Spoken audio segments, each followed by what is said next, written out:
मित्र पक्षाविषयी बोलताना तारतम्य बाळगा अशा सूचना, अशा कानपिचक्या अजित पवारांनी अमोल मिटकर यांना दिल्याचं पाहायला मिळालंय। विनाकारण मित्र पक्षावर टीका करू नका असे थेट इशाराच सल्ला अजित पवारांनी दिलेला आहे आपल्या सहकार्यांना। तिघांना एकत्र निवडणुका लढायच्या आहेत हे लक्षात ठेवा। काही दिवस आधी अमोल मिटकरी यांनी भाजप आमदार नागपुरात विचार मंथन यावरून टीका केली होती, त्यावरूनच अजित पवार यांनी नाव न घेता कान टोचलेत।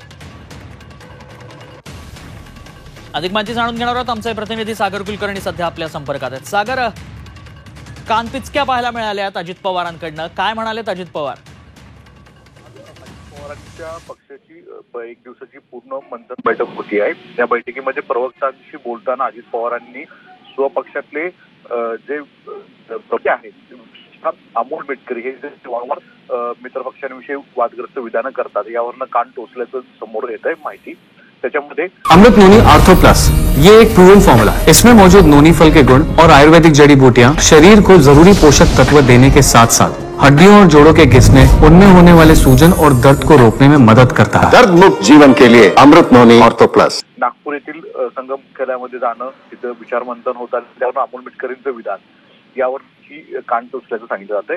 विशेष म्हणजे पुढील कालावधीमध्ये राष्ट्रवादी हे एकत्रित निवडणुका लढवणार आहेत हे ध्यानात ठेवा आणि तशा स्वरूपाचं तुमचं वक्तव्य आणि वर्तन ठेवा असे सज्जर दम या सर्व प्रवक्त्यांना दिलाय। धन्यवाद सागर, आपण दिलेल्या सविस्तर माहितीसाठी। दरम्यान अमोल मिटकरी काय म्हणाले होते तेही पाहूयात। बौद्धिक वर्ग दीक्षाभूमीवर असतो। राष्ट्रवादीलाही निमंत्रण होतं कालच्या बौद्धिक संघाचं। आम्ही शिवशाहू फुले आंबेडकरांचे अनुयायी आहोत आणि त्या लोकशाहीवर आमचा पक्ष चालतो। लोकशाहीची आमच्या पक्षाची विचारधारा आहे। मी कालही उत्तर दिलं, ज्यांना जे वाटतं त्यांनी ते केलं पाहिजे। हा भारतीय राज्यघटनेच्या पहिल्या प्रस्ताविकामध्ये म्हणजे प्रियांबलमध्ये की धर्माचे अधिकार हे जे दिलेलं आहे आम्हाला बाबासाहेब आंबेडकरांनी, त्याचं पालन प्रत्येक जण करतं। कोणाला संघ शाखेत जावं वाटलं त्यांना संघ शाखेत जावं, कोणाला दीक्षाभूमीवर जावं वाटलं त्यांना दीक्षाभूमीवर जावं।